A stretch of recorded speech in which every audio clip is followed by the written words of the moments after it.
You ever sit at a family dinner and realize your whole family is against you? That's what happened to me. My sister slapped me across the face in front of everyone, told me to get out of her house. But what she didn't know is that house wasn't hers to begin with. This is the story of how I lost my family and took back everything they tried to steal from me. If you've ever been betrayed by your own family, this story will hit home. Don't forget to like, subscribe, and comment justice served if you've ever wanted to stand up for yourself when no one else would. My name's Melissa Thompson, and I live in Seattle. I've always been the quiet one in the family, the peacemaker, the one who stayed out of drama. But my sister, Amanda, was the opposite. Loud, demanding, and used to getting her way since we were kids. Growing up, my parents always sided with her. If Amanda cried, I got blamed. If she failed, I was told to help her. It became clear early on, she was the favorite. After college, I worked hard and built a career in tech. I became a software engineer, nothing flashy, but stable. Amanda bounced between jobs, living off her boyfriend, and still somehow thought she was better than everyone. Then came the shock. Our grandparents passed away and left their old family house solely to me. They told me once that they admired my independence and kindness. Amanda? They said she never appreciated what she had. When the will was read, Amanda went crazy. She screamed in front of everyone. That house should have been mine. You don't even have kids. What do you need it for? I remember my mom's face, pale but silent. My dad didn't even look at me. That moment burned into my memory. It was the day I realized I was completely alone. Weeks later, Amanda called me. She said, "Let's have dinner at my place, let's talk like sisters." I hesitated, but a part of me still wanted peace. When I arrived, the whole family was there, my parents, Amanda, her boyfriend. It felt less like a dinner and more like a setup.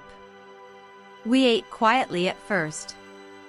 Then Amanda said casually, "So, Melissa, about Grandma's house. I've been thinking, it makes sense if you sign it over to me." I froze. "Excuse me?" She smirked. "You don't even live there. It's wasted on you." I tried to stay calm. "Grandma left it to me for a reason, Amanda." Her tone turned sharp. "Oh, come on, you've always taken everything from me." Then, she hit me. Right there. Across the face. The sound echoed in the room. I stumbled back, stunned. No one moved. Not even my parents. Amanda screamed, "Get out of my house," and shoved me toward the door. My own mother whispered, "Just go, Melissa. Don't make this worse." I walked out shaking, humiliated, broken, and betrayed. That night, I sat in my car and cried until sunrise. I couldn't understand how people who raised me could stay silent. But that pain, it became my power. For weeks, I replayed that dinner in my head.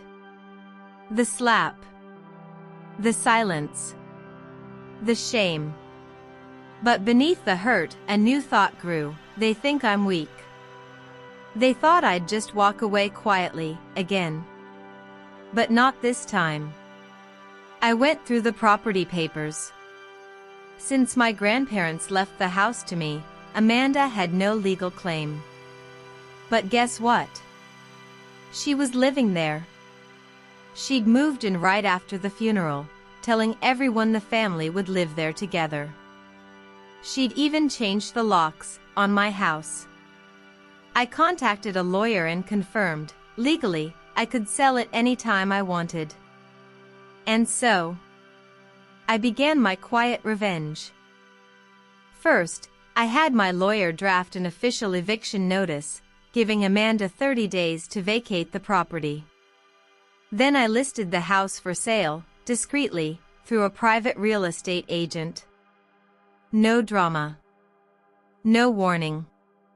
Meanwhile, I acted calm. I ignored her texts, her social media rants, and her fake family unity posts. A few days later, she showed up at my work, screaming in the lobby. "How dare you sell my house? You can't do this." Security escorted her out. That night, I got a text from my mom. "You're breaking this family apart. How could you do this to your sister?" And that's when it hit me, they never saw me as family, just a tool for Amanda's comfort. That text made my next decision easier. The sale went through 2 weeks later. The buyer was a nice retired couple who paid in full. Amanda's eviction notice expired. She refused to leave. So, I called the sheriff. The day they showed up to escort her out, I was there, standing on the sidewalk. Amanda came out in tears, yelling, "You can't do this. Mom, Dad, say something." But no one came to help her. My parents didn't even show up. She looked at me like I was a monster. But all I said was, "You told me to get out of your house." I finally did. The officers handed her the eviction papers, and she stormed off in her car. For the first time in my life, I felt free. A month later, I used the sale money as a down payment on a small apartment downtown. Peaceful, quiet, mine. I never went back to Amanda's or spoke to my parents again. But sometimes, I'd get texts from relatives. "Amanda's still mad. She says you ruined her life." Maybe I did. But I also saved my own. People ask if I regret it. No. I spent years being quiet, forgiving, and small, just to keep the peace. But peace without respect isn't peace. It's surrender. Revenge didn't make me happy. But it gave me closure. It reminded me that standing up for yourself isn't cruelty, it's survival. And if you've ever had someone treat you like you don't matter, remember. Sometimes the best revenge is just taking back what's already yours. If you think Melissa did the right thing, drop a flexed biceps emoji in the comments. Don't forget to like, subscribe, and hit the bell so you never miss another story where justice finally wins. And tell me, what's the most satisfying revenge you've ever seen?